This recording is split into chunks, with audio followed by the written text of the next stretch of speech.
I get to see my new Marvel movies. My Funko Pop girlfriend and I were so happy. I brought her in with me, don't tell anybody. It was so great. Did you get to see The latest Marvel installment, the good guys one? we were hating on these kind of movies a long time ago, before a bunch of people on YouTube started attacking Marvel movies. But the weird thing is that, did you notice that the only reason that people even started attacking Marvel was because they felt that it was an offense to something that they held dear? And all of the material and the fiction that people are allowed to have, it's all, for the most part, not everything, very much juvenile stuff that you shouldn't care about. I mean, if you're an adult, you shouldn't care about your comic book characters at all, really. Now, it's true that it's being done for the purpose of social engineering, right? We know that. So I'm not trying to deny the fact that, like, the social engineering is there, and that's a big part of it. I mean, people get all up in arms over the Marvel stuff and Star Wars stuff, but I mean, this stuff is childlike. It's not adult stuff. You need to grow up. You need to be focusing on adult things. And I think that a big part of the PSYOP is that it's a way to enforce neoteny, like Kotel says. It's a way to create arrested development. And so remember that the social engineers have studied to a great detail male and female psychology. So they know the ways to lure people into different alcoves to get them distracted and obsessed. And so for males, the distractions and the things that are out there that are not worth your time are Marvel movies, video games, these kinds of things. Not so much Hollywood anymore. People don't really care about Hollywood. It's kind of morphed into basically just comic book movies and video games. But I mean, those are there as distractions, sure. For women, you know, it's all of the vanity products. It's all that kind of stuff that's a giant distraction. Obsessing over cosmopolitan style social engineering. But it's all playing on our hopes and our desires. And so archetypes are manipulated to manipulate the masses. So they give you these synthetic heroes. Not that there's anything wrong with fiction, in my view, fantasy, any of those things. We just covered how C.S. Lewis's Space Trilogy and Tolkien's Lord of the Rings are excellent critiques of the NWO in fiction form. And I proved that with the information that we went into about Lewis and the Space Trilogy. And by the way, I thought about doing part 2 to that talk tonight, but I think I'll do it tomorrow. So I'm basically ready to do that. Had a lot of fun with the Space Trilogy, so we'll get into that. But I do want to touch on how there are esoteric elements in these Marvel movies, which in a way touch on real things that relate to the realm of the esoteric. They're also a big part of social engineering, as we said many times. So we need to cover all that. And I initially was going to cover that other movie, what's it called? Everything Everywhere All at Once, because it also came out right at the same time as Doctor Strange about multiverse. And we've done several critiques of simulation theory and multiverse, both of which are related. But I didn't get a chance to watch that because I didn't realize it was still a theater movie, and I don't really care to go to the theater to see that. But I did review the Avengers thing, and I remembered I had done a video years ago when the first Avengers Age of Ultron or whatever, I don't remember whatever it was about Thanos' power glove, right? So that there's something relevant to that we're going to talk about, and there's something relevant to Doctor Strange part 2 that we're going to talk about. And they have been leading us through this idea of multiverse in a lot of these plots. I think we're going to see it more and more too, because multiverse is really a way to reintroduce metaphysics under the guise of scientism. It's not actually scientific. It's completely mythological, right? It's nonsensical, but it appeals to the Marvel 𝐿𝐴𝐚 universe scientism crowd because it's a way for them to think, whoa, my Marvel universe could be real, bro. Yeah, there's a dimension out there where I'm actually fun and cool, and people like me, and I can actually leave the basement, and also I don't just live through Funko Pops, and also, by the way, it's just garbage, right? It's pure garbage. But it's a trick because it gives people the impression that because I can think of some potential realm, it must have actuality. So we are going to get into a little bit of philosophy with potentiality and actuality.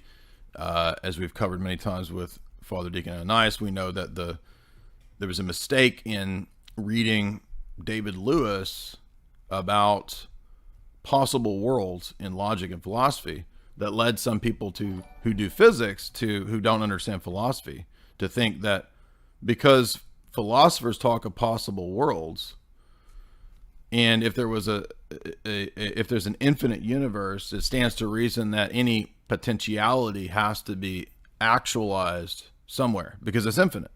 If there's infinity of the universes going on, I remember reading Brian Greene's book on how he tried to explain multiverse theory and all this stuff, and it's premised on the idea that the universe is infinite. Well, first of all, ain't no 𝐿𝐴𝐚 scientism TV men that actually know that the universe is infinite. It's a metaphysical assumption. They have absolutely no way to prove that. It's a metaphysical assumption that many of these so-called physicists, astrophysicists, quantum physicists, who spout pure garbage nonsense all the time, assume. And partly it has to do with the fact that, yes, they don't know anything about philosophy. They don't have any philosophical training, so they don't know when they're violating logical laws and impossibilities with their goober theories. Okay, so this is like mega goober theory to the max. Meta-gooberism. We'll call it meta-gooberism. Meta-goober, quantum gooberism. The quantum goobers out there. The quantum 𝐿𝐴𝐚. Quantum 𝐿𝐴𝐚 foam.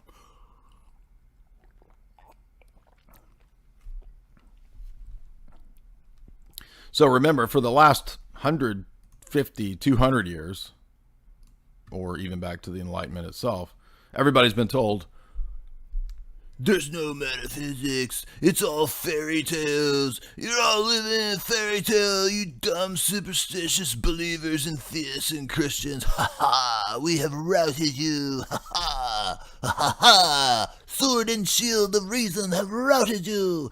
And then they're like, everything is matter. Oh, everything is pure matter. It is only atoms. We have routed the stupid Christians. And then now suddenly there's the quantum foam. Oh, and Dawkins talks about quantum potentiality. Oh, so now quantum reality has reinterjected metaphysics, and now everything exists, dude. Oh, well, wait a minute. So if everything exists, does that mean there's a universe where the Christian theology is true? I mean, on your dumb theory, you would have to admit that, because admitting this admits that logical contradictions obtain, that they are the case. But they don't seem to understand that admitting that there are logically contradictory universes means that those universes can't exist. You can't have impossible universes.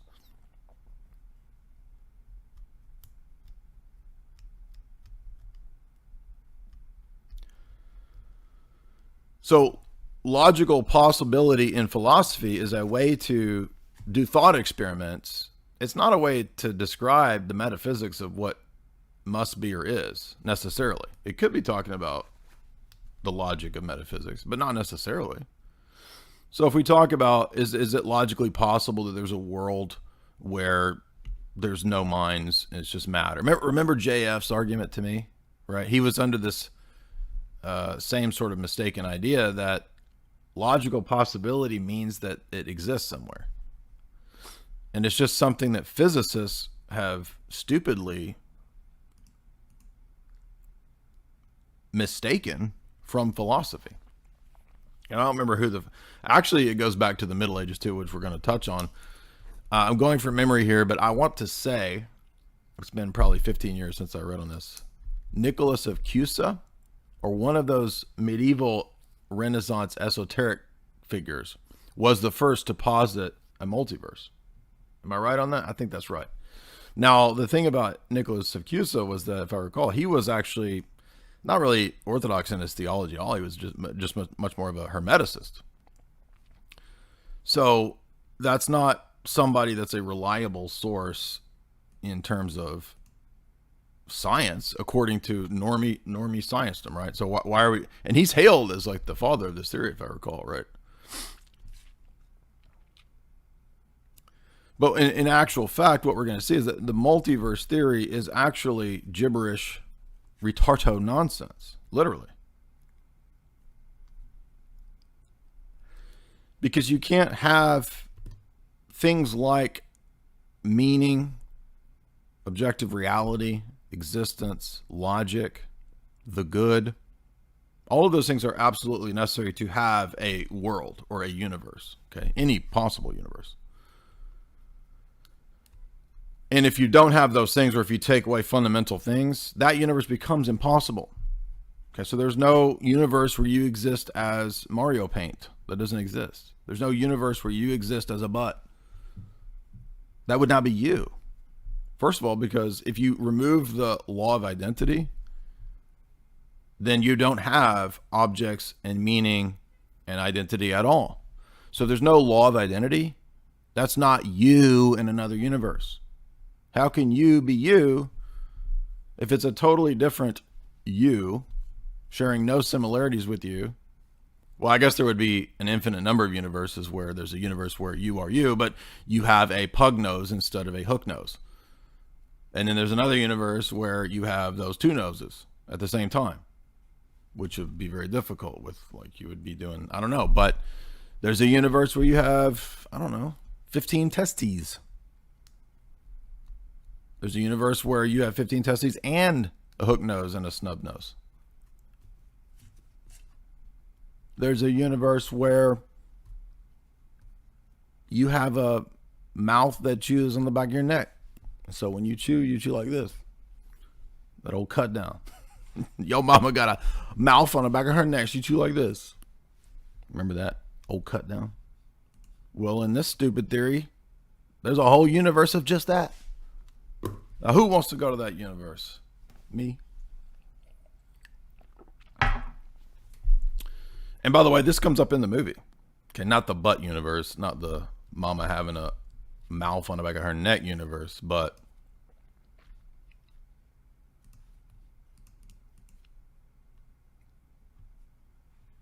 by the way, doesn't that mean there's a universe where Hitler where he like won or whatever, right? Man in the High Castle, Philip K. Dick.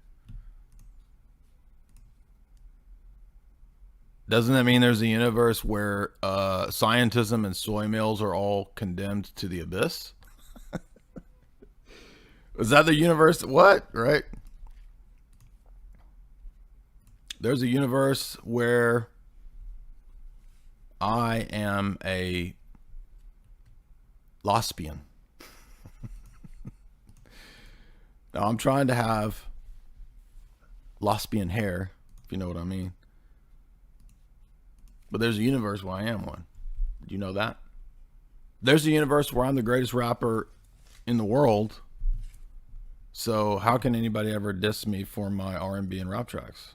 All I have to do is just appeal to Multiverse. You can never. There's a universe where I win every argument, which is this universe. Boom.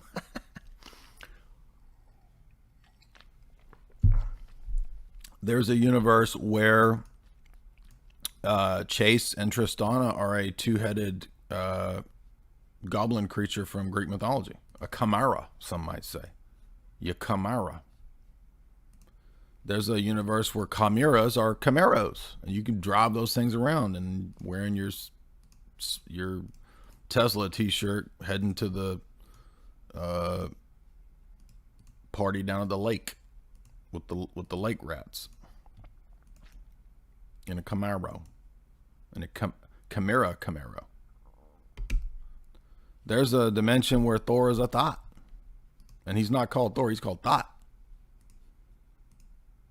and his weapon is I don't know what, a pink. I can't say that word.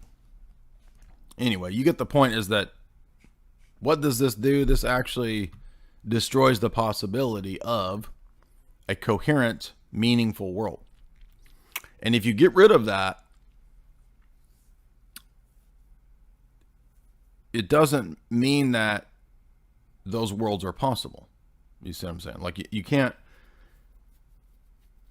potential worlds aren't actual. And the big mistake that this stupid theory is doing is assuming that it collapses potentiality into actuality. And it doesn't just do that, it actually goes further than that by making things that aren't even possible in potentia actual. So it's completely absurd, and all based on multiple metaphysical assumptions that none of these physicists and theoretical physicists have any clue about how to prove or demonstrate, because they don't know anything about philosophy. And they've never, that's why they all tell you don't go near philosophy, because they know they'll get refuted, shown to be idiotic, basically used car salesmen selling you a bunch of nonsense. And we're going to see that in a minute when we look at some of the esoteric philosophy, aka chaos magic, that actually undergirds multiverse theory. A lot of people don't know that, but I have some of the books on this. Again, I don't believe it. We covered Rizwan Burke's book on simulation theory a few months ago, and so I read several chapters in his book when I got that, the MIT guy. I have this Goober Mage's book, Liber Null Psychonaut, as well, who we will be covering here on the screen, because he's even more of a granddaddy than Crowley when it comes to this goofy ritual magic stuff, right? Which is just a delusion factory, basically. Well, really, all of this stuff was always goofy, okay? And it was always fraught and wrapped up in lies and relativism and demonism, right? If you saw the City of God stream, right, we agree with Augustine's basic thesis that the mythology was, has its origin in, ultimately, in the demons. Now, that doesn't mean that there aren't truths in Greek philosophy, pagan literature. We covered that as well, and Augustine admits that also in City of God, which we covered. But really, if you think about it, I mean, the LARPers of today, they're no different than the LARPers of 1,000 years ago. Well, not to mention, there are no internet problems because my mom, whom I live with, also has paid the bills, although she says that I should work and pay my own bills. But I told her that by drawing upon the wealth and the power stones of the Glove of Thanos in the near future, we should be coming into a sizable amount of booty, which will allow us to live free from rent as soon as my mom and her boyfriend get a job in this difficult economy that Trump left us with. But I trust in my Marvel super friends and my Marvel heroes. I found it interesting while reading some of it that the Romans did not permit actors to hold public office like Greeks did. Okay, yeah, I must have overlooked that. That's a good point. To Rome, an actor was a lowly position. Yeah, it's interesting how different societies have had different views of actors. And it's odd too, because for Plato, I don't think he would have given an actor a very high position, because in Ion he says that musicians and poets are basically possessed and crazy. He's like, so you can't have these people running society or having a high position. To bring us through to the other side. Welcome, my lady, welcome, my liege, and comrades, enemies, who, by the way, I have just deleted from my dimension where I am the deity in the quantum foam. Dancing monkey, and then people throw the super chats at you. I'm like the performing busker on the side of the road with no arms and playing the flute with his feet. Basically, that man in the subway. I'm just that man in the subway on the internet. That's it. So you can't tell me not to act a fool, because this person has been there many times for humanitarian effort and prefers the schismatic church. Well, this friend sounds like somebody who might have other masters. So I'm not surprised that this person thinks that way. I'm told that the CIA debriefs the people coming back from there.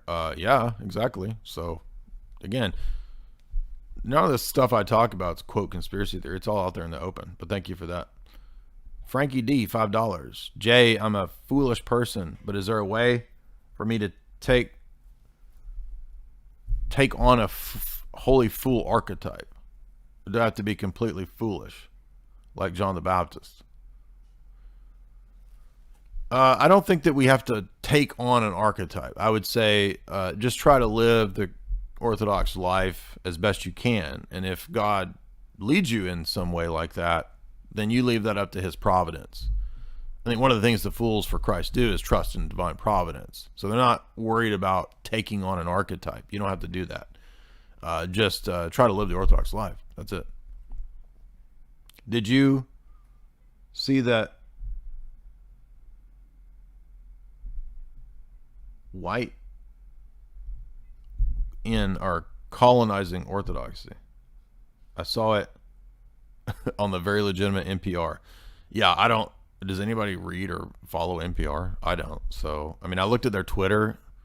So NPR has like supposedly 10 million Twitter, 8 or 9 million Twitter followers. And I get more likes and retweets on a lot of my tweets than NPR.